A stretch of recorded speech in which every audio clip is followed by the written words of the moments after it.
Hello mga kaiklabo! Gawa tayo ng ganito. Alam niyo ba to? Yung parang style biko pero may mga flavor lang. Para nga sa ating mga ingredients, meron nga tayo ditong 500 grams na malagkit rice. Ang gagawin nga natin dito sa ating malagkit rice ay kailangan natin siyang hugasan ng 3 beses. Kasi nga mamaya lulutuin natin to. Then after nga natin mahugasan yung ating malagkit rice, lalagyan pala natin to ng pandan leaves para naman medyo mabango at merong aroma yung ating gagawin na dessert or kaya pang merienda. Then lalagyan natin to ng coconut milk. Bali sa paglagay ko ng coconut milk, tinansya ko lang kung gaano karami ang lalagay ko dito na coconut milk. Depende kasi sa inyo yan kasi sinsanay naman ako magluto ng ganito kaya alam ko na kung gaano karami ang ilalagay na coconut milk. Yung tipong parang nagsasaing ka lang. At para naman sa ating sauce, bali magluluto pala tayo dito ng coconut milk. Bali mga estimate ko dito is 4 cups. Tapos maglalagay tayo dito ng 1/2 cup na granulated sugar sa ating coconut milk. Tapos dito nga sa pagluto natin ng ating coconut milk, lulutuin lang natin to hanggang sa lumapot yung ating coconut milk. Then isa-set aside natin to kapag kaluto na. At mas maganda kung gamitin niyo yung coconut cream instead na coconut milk. Anyway, mas malapot lang ng konti yung coconut cream compare sa coconut milk. Dalawang klase kasi yan eh. Bali, itong coconut milk na ginamit ko pala is fresh, kinayod na nyog, tapos pinigaan ko lang. Basta mamili na lang kayo sa dalawa, fresh ba o kaya nakakan na. At ito na nga yung ating lutong malagkit rice. Perfect naman yung pagkaluto ko. Mukhang hindi naman siya hilaw. Kasi normally, pagka hindi ka marunong magluto nito, nahihilaw eh. So, sakto lang yung pagkalagay ko pala talaga ng coconut milk. Para ka lang naman din nagsaing. Parang ganun lang din. Kaway-kaway sa mga mahilig gumawa ng biko. Makaka-relate kayo dito.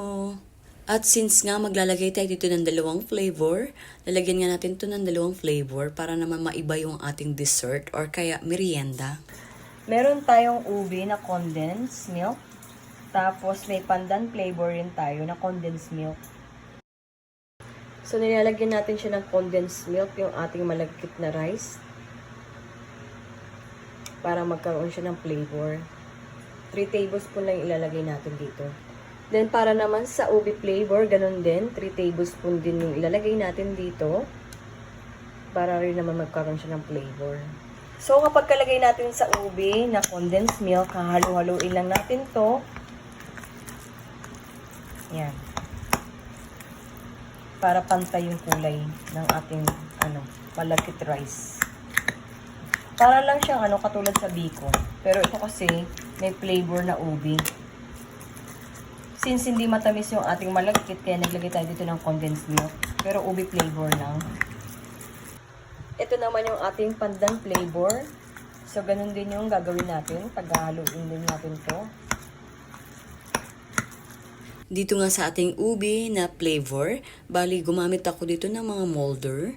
Tapos, may mga shape yung mga molder na ginamit ko pala dito. At kung mapapansin ninyo, pwede rin naman natin gawin na ganito para lang magkaroon ng design or kaya shape yung ating mga dessert para naman mukha siyang masarap, di ba tignan? Bali, mga 5 shape yung ginamit ko pala dito. Merong heart, circle, star, flower, meron pang donut. At ito naman yung ginawa ko sa ating mga pandan flavor. Simple lang siya, tapos ganito lang yung pagka-design ko sa kanya. Bali, itong coconut na nilalagay ko yung ginawa nga natin na coconut sauce. Ito na nga yung ating ubi. Tapos ito naman yung ating pandan. At para lalo pang sumarap yung ating ubi na flavor, syempre, hindi makakalimutan na maglagay pa tayo dito ng coconut sauce. So, yan, naglalagay na nga ako dito ng coconut sauce. At mas maganda kung maglagay kayo ng mga fresh na fruits katulad ng mango. At sana nagustuhan mo nga tong video ko ngayon. At kung nagustuhan mo nga to, paki-like and share naman.